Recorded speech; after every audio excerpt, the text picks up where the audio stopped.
It's my feel-good breakfast show.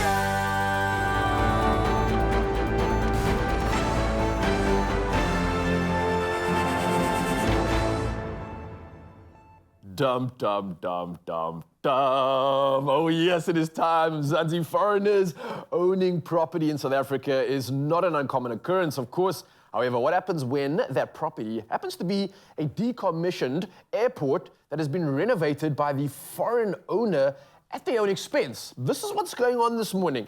And what if this airport is now being used to transport people in and out of the country without going through the usual customs checks?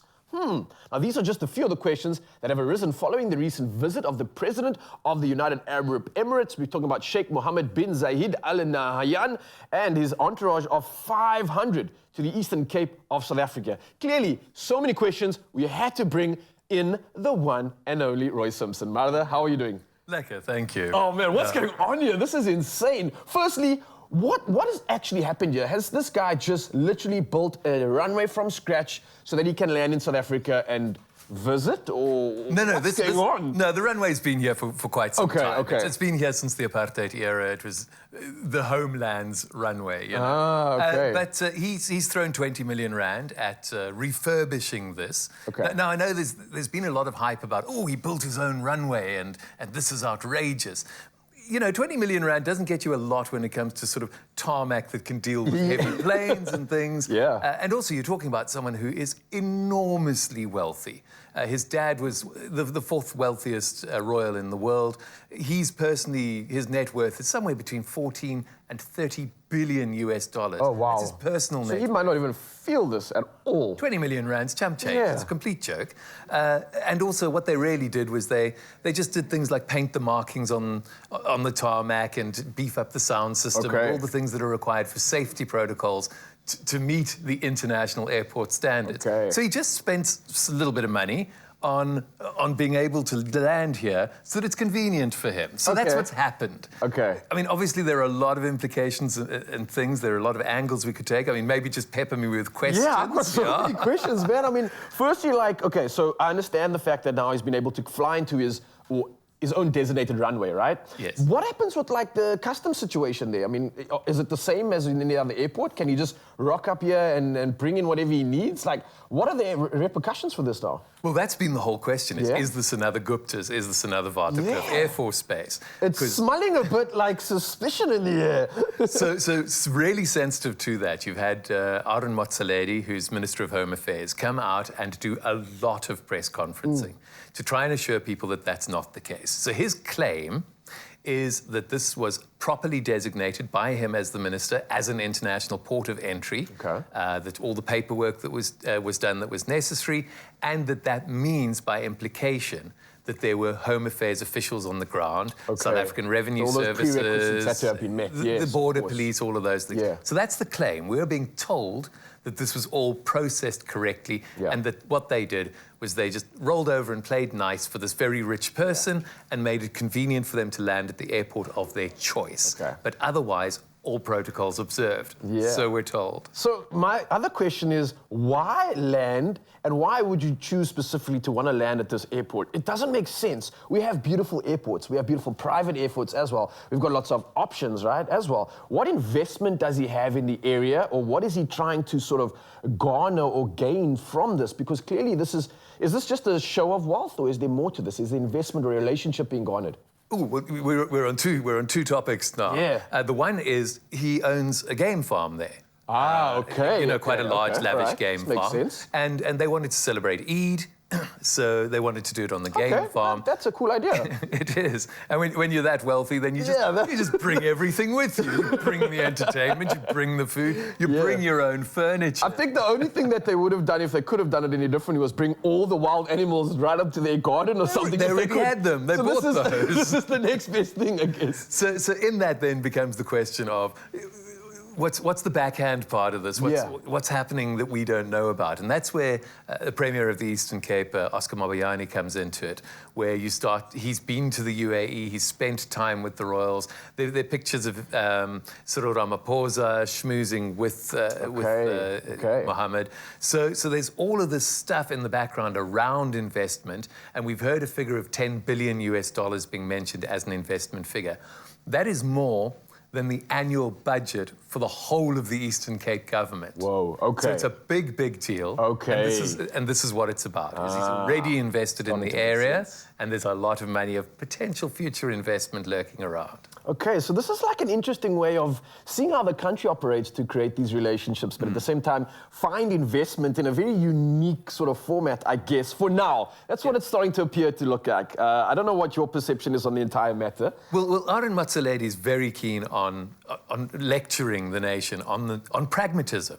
He's saying we are not a highly wealthy nation. This is a highly wealthy nation. We want good relationships with these people. We want them to invest. We want the jobs. So 20 million might not be a lot, but in an area of the Eastern Cape where you've got like 43, 44% unemployment, man, if a couple of people can get jobs maintaining that airport, being baggage handlers, whatever, that's a big deal for that local community.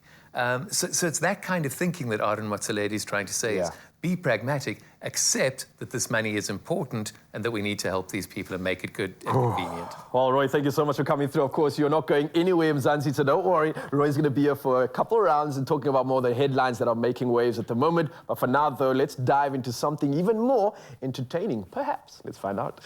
It's my feel-good breakfast show. Yes, Mzansi, welcome back to Feel Good Breakfast Show. And of course, we are still considering the implications of the recent visit to the Eastern Cape by royalty from the UAE. Now, especially the controversial use of what's effectively a private airport. Now, you heard the discussion earlier. We were chatting with Roy Simpson, and he's back again to help us unpack it. And of course, alongside the pop culture and entertainment content creator, Zethu Ngola. Zethu, Roy, I want to dive straight into this topic. I know you're both pretty well versed when it comes to this, but what are the implications for something like this with regards to like a country just coming in and doing this without like necessarily the entire South Africa almost giving approval? I don't know. There was approval, right, in a sense. There was there was government approval. Yeah. But the question here is, like, are we selling our sovereignty? I think that's the central That's question. the thing. Is that just the option that we're going for in the future, where if anyone's got a high bid and there's something that we can benefit from, cool, we'll make the sale. We need the money. We're not in a position to do anything else. I think for the youth, myself included within that bracket, you might not understand what the legalities and permissions they were given to do this. You might not fully grasp that that process was followed, but you look at the fact that, yes, it was private-owned land, yes, you can do anything on your land, but the implications of what he did were so big that in the mind of someone young like myself, it's like, what else of this magnitude happens that we aren't actually aware of? Because we weren't aware that there was this president from far away who built himself a runway in the middle of the Eastern Cape, or refurbished it rather, for so much money, until something landed on that runway. So it's like, what else do we not know? So it definitely creates a lot of doubt in our political systems. I mean, we just came from Phahla Gate. Now we're here. We're here. It's like a little bit. It's hard to trust them now. And online, is there a sense of resentment? Is there a sense that our sovereignty is being sold, that we're being sold out? Yes, there are people in my comments on TikTok, because this does not look good. You know, regardless of whether they moved mountains to make sure that the right officials were there, the protocol was there, Home Affairs was there, rolling out the red carpet. We don't trust, you know, that this is a government that can lead us in a direction that's transparent. No, because they did roll out the red carpet. They brought down all these officials. There's immense cost. There's immense organizational activity that has to happen around this. And then when Arun Motsoaledi was explaining to us why this is all kosher and why it's all happened, he mentioned something called the Corporate Accounts Unit of Home Affairs. There's a specialist unit in Home Affairs whose job is to make it easy for big spenders to come into the country. So there's this dedicated unit, and it's with those kind of revelations that just build the distrust, that really create the disconnect between people on the ground and government. Because you just go, but how can you create this unit just to cater to rich people? Yeah. What would help the situation? Let's say that this is potentially above board. Let's say that this is a great ploy at finding new investment and creating a partnership with another country. How then should we go about doing this? Because Zeta, what you're bringing up is the fact that we only find out about these things when something happens. Why is the public not being informed about these decisions being made? Is it just not necessary for us to be informed? Is the transparency not necessary, or are we not asking the right questions?